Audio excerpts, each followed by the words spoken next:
durhaka kepadamu. Anakmu ini memang salah, anak kau ini memang anak durhaka. Tapi kamu, wahai ayah, lebih dulu durhaka kepada anakmu, barulah anakmu durhaka kepadamu. Betul, anaknya memang anak durhaka, tapi sebabnya apa? Bapaknya durhaka. Jadi beruntung sekali lah bapak-bapak, ibu-ibu yang mengamuk ke anaknya. Memanglah kau anak durhaka, kata. Anak itu tak melawan.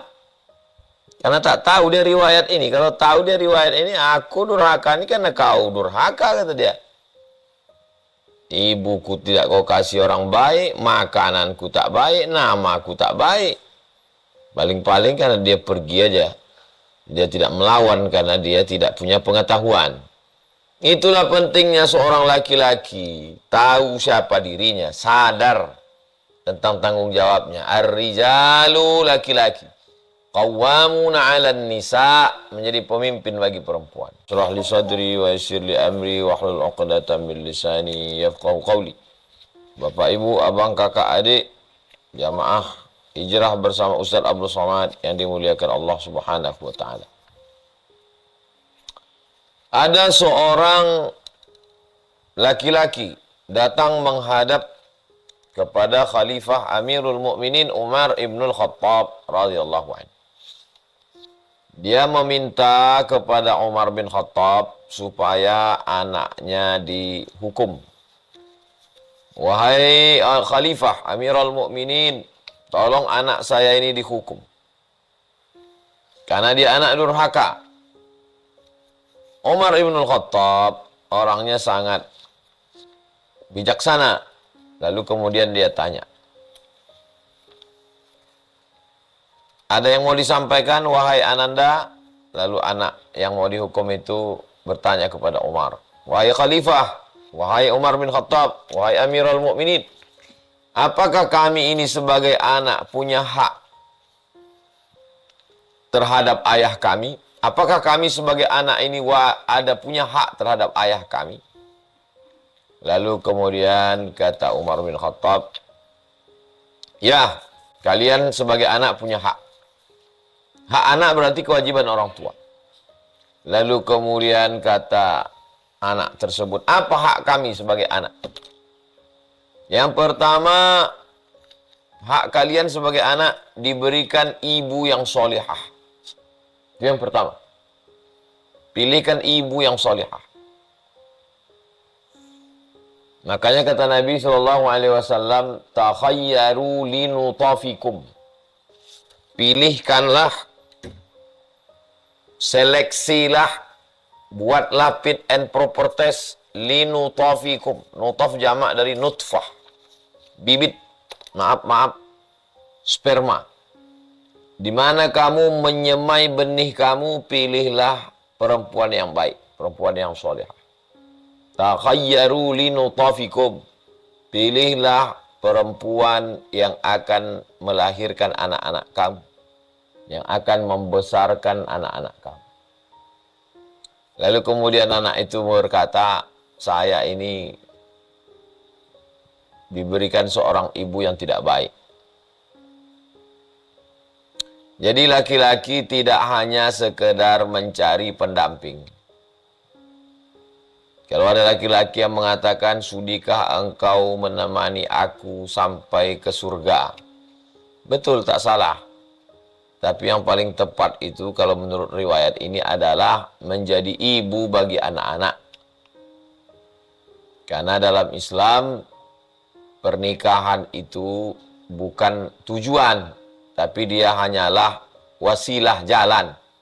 Tujuannya adalah supaya dapat amal jariah dari waladun solihun yad'ulah, anak yang soleh. Anak yang soleh dilahirkan perempuan yang solihah. Wal baladu thayyibu yakhruju nabatuhu biizni rabbih.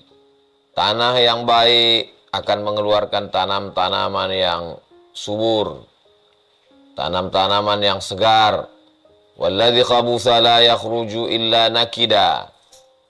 Tanah yang tandus hanya akan mengeluarkan tanam-tanaman yang tidak baik. Laqad arsalna Nuhan. Kami sudah mengirimkan Nabi Nuh. At-tanasub.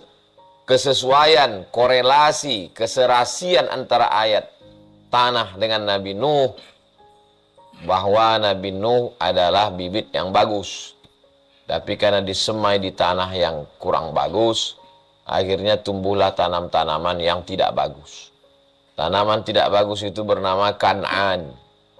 Tapi ini bukan merusak kemaksuman, kemuliaan seorang nabi. Ini memang sudah ditakdirkan Allah Subhanahu wa taala. Tujuannya supaya kita mengambil iktibar pelajaran. Faqsusil qasasa la'allakum yatafakkarun. Ceritakanlah kisah-kisah itu supaya manusia mengambil pelajaran. Bukan dengan mempelajari kisah Nabi Nuh alaihissalam lalu kita mengecam, mengejek. Nah, itu salah kaprah. Nabi-nabi itu maksum, suci. Supaya kita mengambil pelajaran bahwa ibu yang baik. Makanya banyak sekali dalam Quran bercerita tentang ibu. Wa auhayna ila ummi Musa, kami ilhamkan kepada ibu Nabi Musa. Bagaimana Isa ibnu Maryam, Isa anak ibu Maryam. Jadi peran ibu yang sangat luar biasa. Bagaimana Nabi Ismail alaihissalam dibesarkan oleh seorang ibu. Ya, jadi single parent, seorang ibu yang baik, mendidik dari mulai darahnya. Unik kejadian manusia itu. Kalau kita perhatikan anak itu, dari mulai kulitnya, wajahnya, cara berjalannya, cara tertawanya, kebiasaan tidurnya, itu dia copy paste, itu ibunya. Nah, jadi betapa perempuan itu menjadi modal utama bagi laki-laki. Maka tidak salah ungkapan, sangat tepat sekali, di balik laki-laki yang tangguh ada perempuan yang luar biasa. Di antara perempuan itu adalah ibu yang membesarkan, melahirkan, menyusukan, mendidik. Prestasi perempuan adalah punya anak solihah. Penghargaan tertinggi yang diperoleh perempuan adalah surga. Tempat perempuan adalah rumah.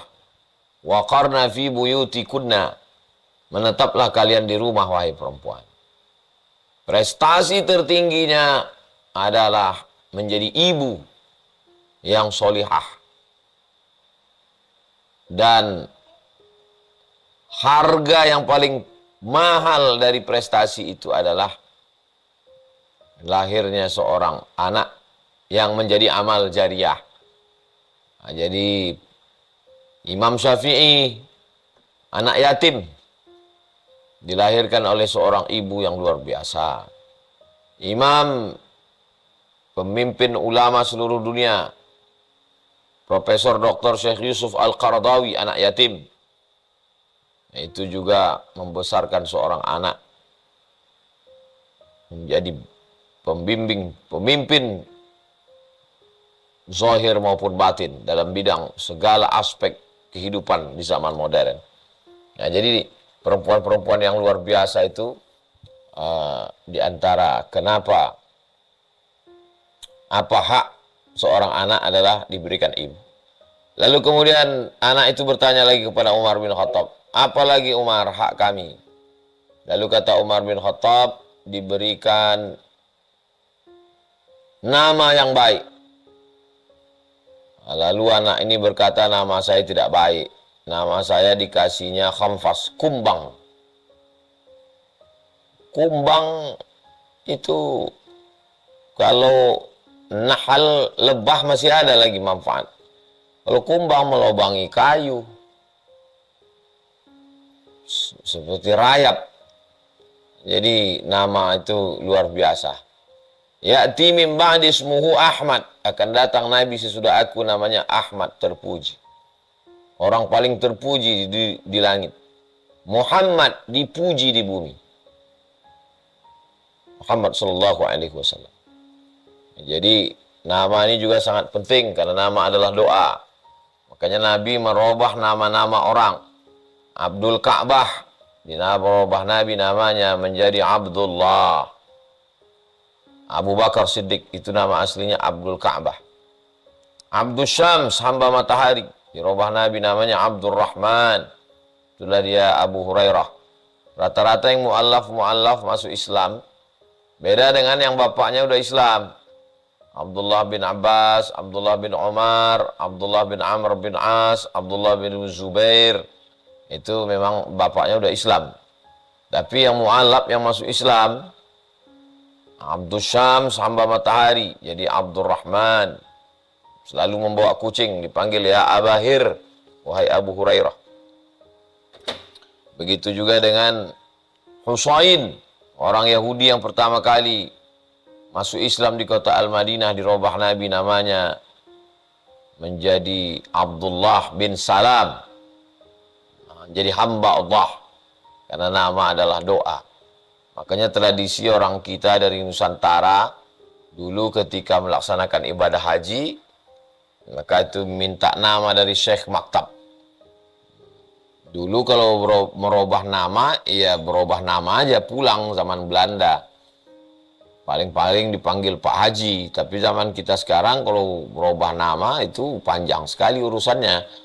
Robah KTP, paspor, akta kelahiran, apalagi kalau udah terdaftar di DPT, daftar pemilih tetap, itu ijazah, aksesnya bisa kemana-mana. Nah, jadi nama ini sebelum tercatat di akta kelahiran, di KTP, maka pilihkanlah nama yang baik-baik, nama yang bagus-bagus. Kemudian anak itu bertanya lagi, apalagi hak kami sebagai anak, wahai Umar ibn Khattab? Kata Umar, hak kalian adalah diberikan makanan yang baik, makanan yang halalan thayyibah. Kulu, makanlah, min thayyibat, yang baik-baik.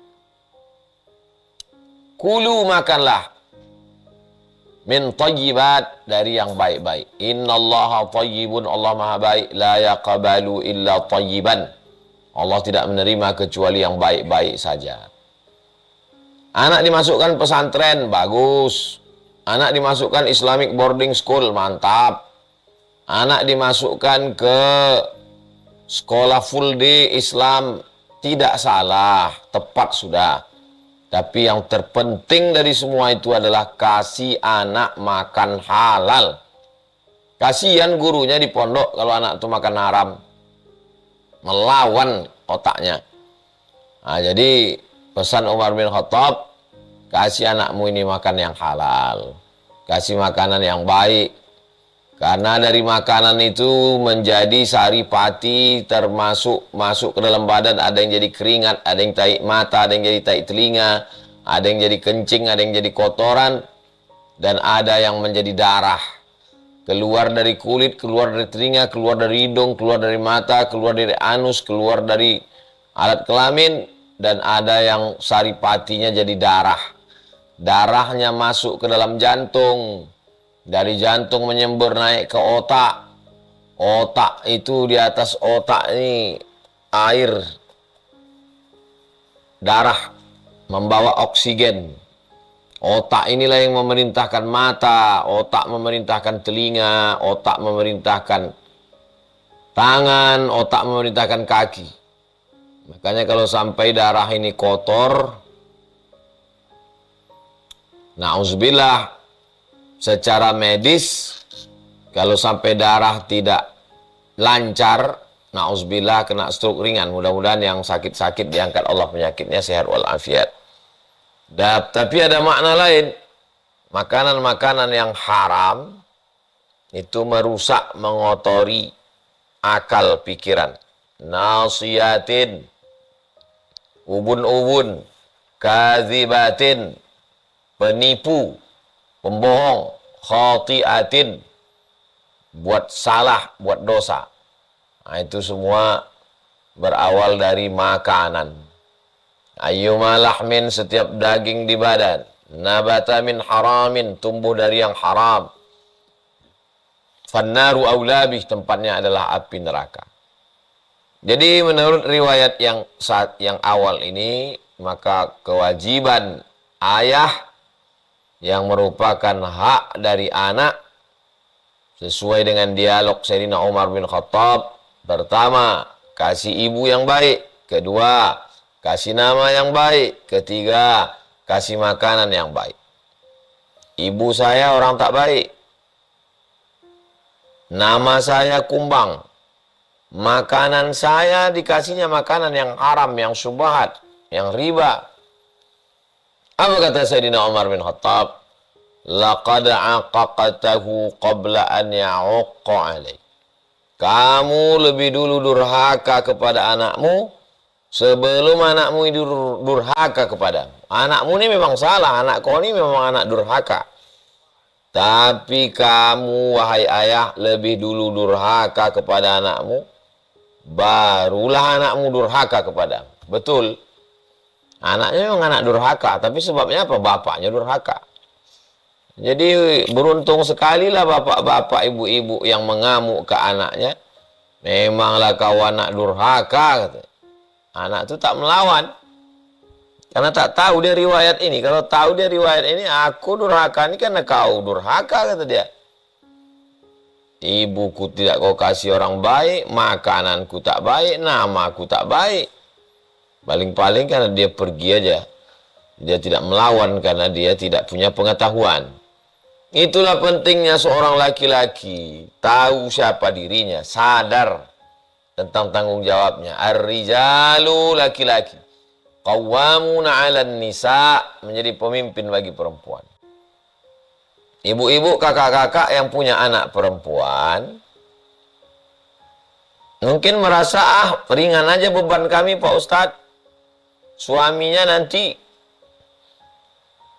Ibu-ibu, kakak-kakak yang punya anak laki-laki, didiklah dia sebagai kepala rumah tangga. Kau nanti jadi ayah, latihanlah jadi imam. Kau nanti jadi imam tahajud di rumahmu.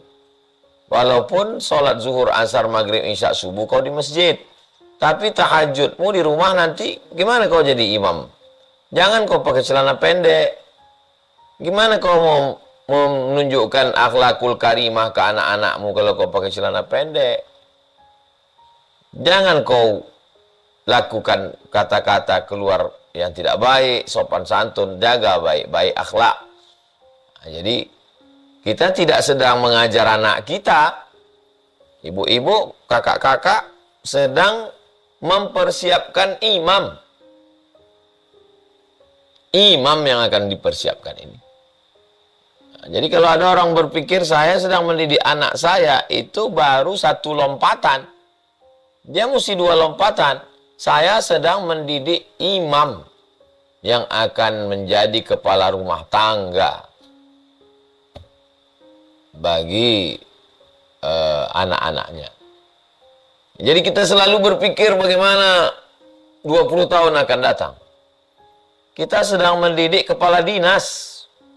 Yang sedang kita didik ini adalah calon presiden, calon gubernur, calon bupati, calon wali kota, calon jenderal, calon panglima. Maka tanamkanlah tanggung jawab, kebersihan, tata krama, sopan santun, kelembutan, akhlakul karimah, sedetail-detailnya.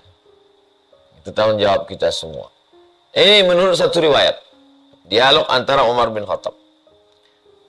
Adapun beberapa riwayat lain kita gabungkan adalah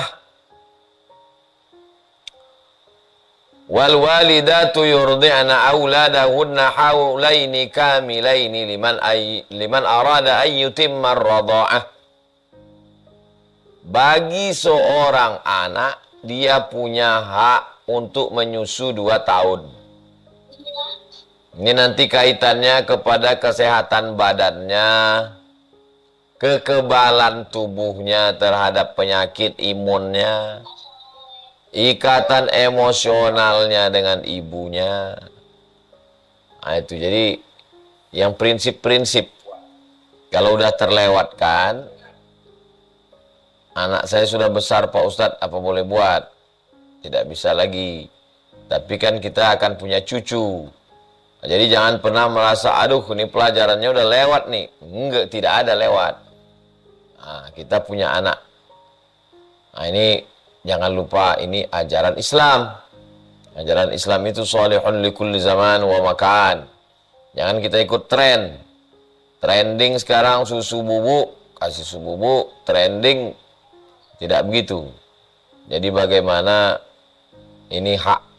Sampai-sampai ada seorang perempuan sudah mau dihukum mati, dilempar batu sampai mati. Datang ke Nabi SAW, jatuhkan aku hukuman mati ya Rasulullah. Kata Nabi, kau punya anak? Iya. Kata Nabi, susukan dulu, lahirkan dulu anakmu. Tak boleh membunuh orang, anaknya tak salah, mati nanti dia. Setelah anaknya lahir, dia datang lagi. Hukum aku ya Rasulullah. Kata Nabi, susukan dulu anakmu. Nah, itu dalil bahwa ibu menyusui tidak boleh dihukum mati. Karena ada orang yang berhak terhadap air susunya, yaitu anaknya. Biarkan dia menyusu. Nah, lalu setelah itu selesai, barulah dia dijatuhi hukuman. Karena ada wa'atu dzi haqqin haqqahu. Berikanlah yang berhak itu haknya. Kalau tidak maka kita zalim. Lawan dari zalim adalah adil. I'dilu, bersikap adillah. Wa aqrabu littaqwa. Dengan adil itu kita lebih mendekati kepada perbuatan takwa. Jadi salah satu adil bagi seorang ibu adalah memberikan air susu. Kalau gabung dari yang tadi 3 riwayat Umar ditambah ini ayat keempat, yang kelima adalah memberikan pendidikan. Bagaimana seorang laki-laki kepala rumah tangga wajib mendidik anaknya. Dari mulai mengajarkan ayyu'allimahul kitaba, mengajarkan Al-Quran. Bismillahirrahmanirrahim. Alhamdulillahi rabbil alamin. Ar-Rahmanirrahim. Maliki yaumiddin. Iyyaka na'budu wa iyyaka nasta'in. Ihdinas siratal mustaqim. Siratal ladzina an'amta 'alaihim ghairil maghdubi 'alaihim waladdallin. Amin. Jadi saya bacakan Al-Fatihah, didengar oleh Bapak Ibu. Bapak Ibu mengajarkan anak-anaknya, maka saya menumpang tuah. Dapat juga lah saya amal jariah. Ibu ajarkan anaknya Al-Fatihah. Al-Fatihah itu tadi diajarkannya pula ke istrinya. Diajar pula anaknya ke cucunya. Dalam satu hari, subuh, zuhur, asar, maghrib, isya, duha, tahajud, witir, qabliyah, tahiyatul masjid. Mengalirlah ke kita semua. Bapak-bapak yang tak sempat mengajar anak. Saya sebelum ke sini tadi sempat membukakan Iqra. Jahakho. Adaha. Akhoho. Mengenalkan huruf. Nah, jadi jangan sampai tak ada kesan dia sama sekali. Apapun tak pernah aku diajarkan mak ayahku. Bagi kita yang mak ayah kita udah meninggal dunia, dia tak pernah mengajar kita dulu. Tak usahlah kita ungkit-ungkit itu. Allahumma fir lahum warhamhum ma'afihim wa'fu anhum. Udhkuru mahasina mautakum. Mungkin zaman itu zaman sulit, zaman PKI, zaman Orde Baru, zaman Orde Lama, macam-macam lah zaman waktu itu sulit. Zaman moneter. Kita husnuzon sajalah. Tapi zaman kita, anak-anak kita perbaiki. Saya tak sanggup mengajar Pak Ustadz, antarkan ke guru mengaji. Nah, jadi kalau di Jalan Rimbo Panjang tempat kami tinggal nih, sudah masuk tahun ketiga dari 2021 di sini. Anak-anak ini memang dibuatkan mengaji. Ada disediakan ustazah duduk dari maghrib ke isya. Ngaji, tahfiz, TK. Tamat TK, hafal juz amma, SD. SMP ada yang boarding, ada yang non boarding untuk masyarakat, untuk anak-anak. Nah, ini semuanya adalah supaya kita lepas tanggung jawab nanti ketika ditanya, ketika disoal tentang pendidikan.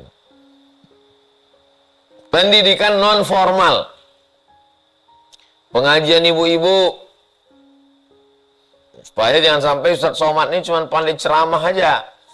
Dibuatkan 4 kali Jumat, Ustadz Dr. Hanafi, Ustadz Dr. Zul Ikrami, Ustadz Abdul Somad, Ustadz Al-Nob Dinar, ada akidah, ada fikih, ada akhlak, ada hadis, ada tahsin bersama Ustazah Fatimah. Jadi itu sebetulnya tanggung jawab suami itu. Tanggung jawab ayah itu. Ayah kami dulu tak sempat mengajar Pak Ustadz, sibuk tak kering kaki celananya ke sawah. Pagi kami belum bangun dia udah hilang. Pulang kami malam tidur dia pun belum pulang. Begitulah rupanya susahnya mereka dulu mencari makan. Maka kewajiban yang kelima adalah memberikan pendidikan. Anak saya ini Pak Ustadz, sakit hati saya. Kenapa begitu Pak? Semua amalan saya ini dikritiknya. Musolli katanya bid'ah, baca Yasin malam Jumat rame-rame katanya bid'ah, datang tahlil orang mati katanya bid'ah, maulid Nabi katanya bid'ah. Sedihlah hati saya menengok bapak nih. Istri sudah meninggal, umur sudah lanjut, rambut memutih. Mestinya dia dibahagiakan oleh anak-anaknya. Bawakan makanan, belikan kain sarung, belikan peci, peluk cium, kusuk-kusukkan lututnya pakai minyak zaitun, hibur dia, dibid'ahkan pula amal dia. Jadi macam manalah cara saya menghibur, menyenangkan hatinya? Mohon maaf ya Pak, anak bapak ini dulu bapak masukkan sekolah agama? Tidak Pak Ustadz. Maksud saya kalau anaknya sekolah pondok bisa baca kitab, coba bawa anak bapak tuh ke sini. Itu. Jadi kalau bisa anak tuh baca kitab, mau saya bacakan. Ini dalam kitab. Paling tidak, kalaupun dia tidak mau ikut mazhab saya, paling tidak dia menghormati bapaknya. Karena tahu dia, ini jahil, anak ini jahil, tak mengerti agama. Jadi cemanalah cara saya menenangkan bapak ini? Kata saya gini. Seandainya anak bapak ini sibuk selingkuh, maaf cakap, sibuk narkoba, sibuk berzina, sibuk makan haram, sekarang dia sibuk agama, walaupun membid'ahkan bapak. Bapak pilih mana? Biarlah saya dibid'ahkan ya Pak Ustadz, asal dia sembahyang. Udah, gimana? Agak tenang Pak? Iya. Itulah lagi cara menghibur orang tua. Kesalahannya di mana? Gara-gara tidak diberikan pendidikan agama. Ya, tapi saya tak mau anak saya Pak Ustadz jadi ustadz. Saya mau anak saya jadi polisi, mau jadi tentara. Tidak apa-apa. Tamat pesantren bisa jadi tentara. Ketua kelas saya di pondok dulu tentara. Kawan saya satu kursi waktu sekolah tentara sekarang. Adik-adik kelas saya banyak yang jadi polisi, tamat pesantren. Jaksa, Ustadz, saya adik kelas Ustadz dulu di pesantren. Jaksa saya sekarang ada. Hakim kawan saya, tamat Al-Azhar, jadi hakim ada. Jadi, yang penting pendidikan 6 tahun ini, itu mesti agama. SMP 3 tahun, SMA 3 tahun, pondok kan dia. Nah, ini penting sekali. Yang udah berlalu apa boleh buat? Anak-anak ke depan ini. Pendidikan. Investasi kos-kosan, kebun kelapa sawit, karet, batu bara, tambang. Penting. Tapi jangan lupa investasi anak. Ini pendidikan ini dari sekarang. Bapak-bapak, apa kata orang, pepatah orang Melayu, sayang anak tinggal-tinggalkan. Bukan kejam itu, sayang anak tinggal-tinggalkan itu maksudnya supaya nanti kalau dia pergi jauh tak demam dia. Jangan sampai tertinggalkan 2 hari panas badannya. Panas badan anak nih bang. Mana tahan kita itu? Iya kalau tinggal beda provinsi atau di Pulau Jawa, Sumatera, Kalimantan, Sulawesi. Kalau sempat udah dikirim ke Kairo demam. Kalau udah sampai ke Tarim sana. Jadi biasa-biasakan. Untuk apa? Biar supaya untuk masa depan dia. Jadi keponakan saya, anak saya, mau tak mau, suka tak suka, wajib masuk pondok. Kemarin datang tamu. Saya Pak Ustadz, baru saja keliling, Bapak anggota Dewan DPR RI. Tadi ada sekitar 1000 anak-anak Pak Ustadz. Kebetulan acaranya pagi Jumat. Saya tanya lah 1000 anak nih. Siapa yang tadi sholat subuh di masjid? Tidak ada satu pun dari 1000 anak itu yang sholat subuh di masjid. Terbodoh saya Pak Ustadz, kata tamu saya ini. Dia terbodoh, saya lebih terbodoh lagi. Begitulah ramainya tabligh akbar, ramainya pengajian. Rupanya, siapa sebetulnya yang ke masjid ini? Kok bisa 1000 anak sekolah kumpul, tidak ada satupun yang sholat subuh ke masjid? Sejahat nakal-nakalnya anak di pondok, pasti ke masjid. Makanya kalau ada orang ngomong, saya ragu dengan pendidikan pondok pesantren ini. Jangan karena nila setitik rusak susu sebelanga. Jangan gara-gara hujan sehari hilang kemarau setahun. Kasus ini berapa pondok yang berkasus? Coba bandingkan berapa lama, berapa ribu, berapa banyak santri ulama. Negeri ini merdeka karena pondok. Muhammadiyah 1912, Nahdlatul Ulama 1926, Persatuan Tarbiyah Islamiyah 1928, Al-Jamiatul Wasliyah 1930, sebelum Indonesia merdeka 1945. Tapi jangan lupa ada yang lebih tua lagi dari ormas-ormas ini. Apa? Pondok pesantren. Pondok lebih dulu daripada ormas. Tuh Pondok Sidogiri, berapa lama sudah? Pondok Lirboyo, Pondok Mbah Hashim, Tebu Ireng, Pondok Mbah Wahab, Pondok Mbah Bisri Sansuri, Pondok Al-Falah,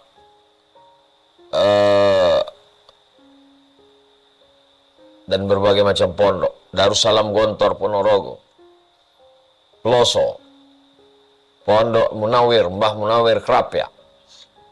Mohon maaf yang tak saya sebutkan. Pondok 1912, Mustafawiyah, Syekh Mustafa Hussein, Mandailing Natal. Inyak Candong, Syekh Sulaiman Ar-Rasuli. Nah, jadi, janganlah kita yang baru tahu teori-teori pendidikan dari buku-buku orang barat, lalu melecehkan sistem kita yang sudah terjamin selama ratusan tahun. Nah, ini luar biasa. Al-Azhar itu pondok. Al-Azhar itu mondok, orang belajar di Al-Azhar. Ini ibu, nama, makanan, air susu, kemudian pendidikan. Yang keenam, perhatian. Perhatian ini tidak ada kurikulumnya, simple, sederhana. Membawa tangannya ke masjid, itu kan perhatian, itu terekam di kepalanya. Sampai mati dia ingat itu. Menyuapkan makanannya. Makanya ada hadis Al-musalsal bit talqim. Guruku menyuapkan kurma ke mulutku, sebagaimana disuapkan gurunya ke mulutnya, disuapkan ke mulutnya. Coba renung sejenak, berapa guru kita yang sudah menyuapkan makanan ke mulut kita? Itu kesannya luar biasa.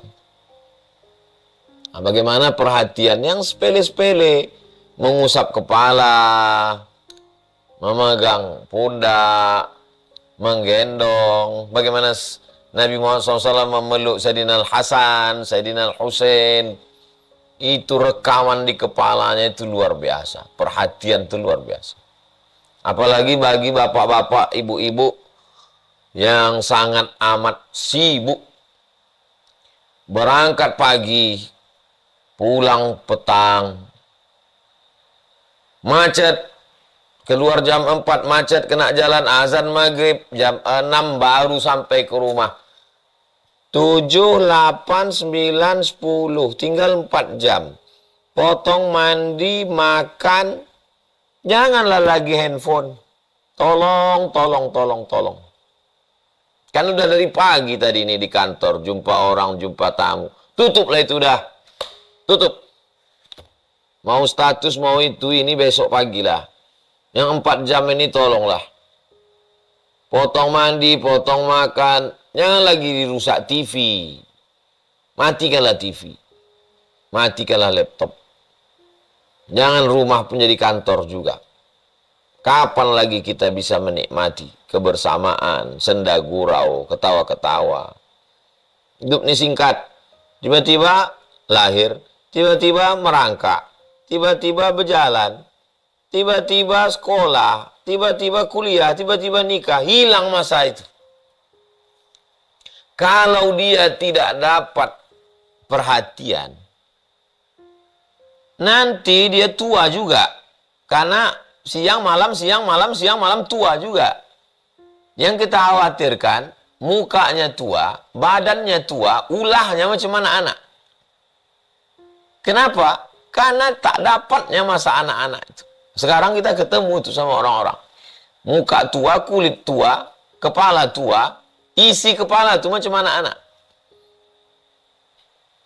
Anak-anak yang terjebak di tubuh orang tua, na'udzubillah. Kenapa anak saya ini Pak Ustaz? Tak ada otaknya, tak ada akalnya, na'udzubillah. Kasar sekali ungkapannya. Dewasakanlah dia. Dengan nasihat. Ada masanya bercanda, ada masanya bergurau, ada masanya ketawa, ada masanya serius. Quality time, kata orang sekarang. Bagaimana waktu berkualitas. Membawa ke masjid, membonceng ke tempat ngaji. Nah, ini momen-momen penting dalam kehidupan. Yang terakhir, yang ketujuh, tentu saja puncak pamungkas dari semuanya itu, ad-doa silahul mu'min. Doa 3 yang serangkai ini jangan sampai tinggal. Rabbi habli minas salihin, Rabbi habli min ladunka dzurriatan thayyibah, Rabbana hab lana min azwajina wa dzurriyyatina qurrata a'yun waj'alna lil muttaqina imama. Rabbi habli minas salihin, doa Nabi Ibrahim. Rabbana hab lana min ladunka dzurriatan thayyibah, doa Nabi Zakaria. Rabbana hab lana min azwajina wa dzurriyyatina qurrata a'yun waj'alna lil muttaqina imama, doa ibadur rahman, hamba-hamba Allah yang Maha Penyayang. Doa Nabi Ibrahim dapat anak Ishak dan Ismail. Doa Nabi Zakaria dapat Nabi Yahya. Doa ibadur rahman dapat mukminin, mukminat, muslimin, muslimat. Jangan pernah bosan mendoakan. Bayangkan mukanya, bayangkan wajahnya. Rabbi habli minas salihin. Rabbi habli min ladunka dzurriatan thayyibah.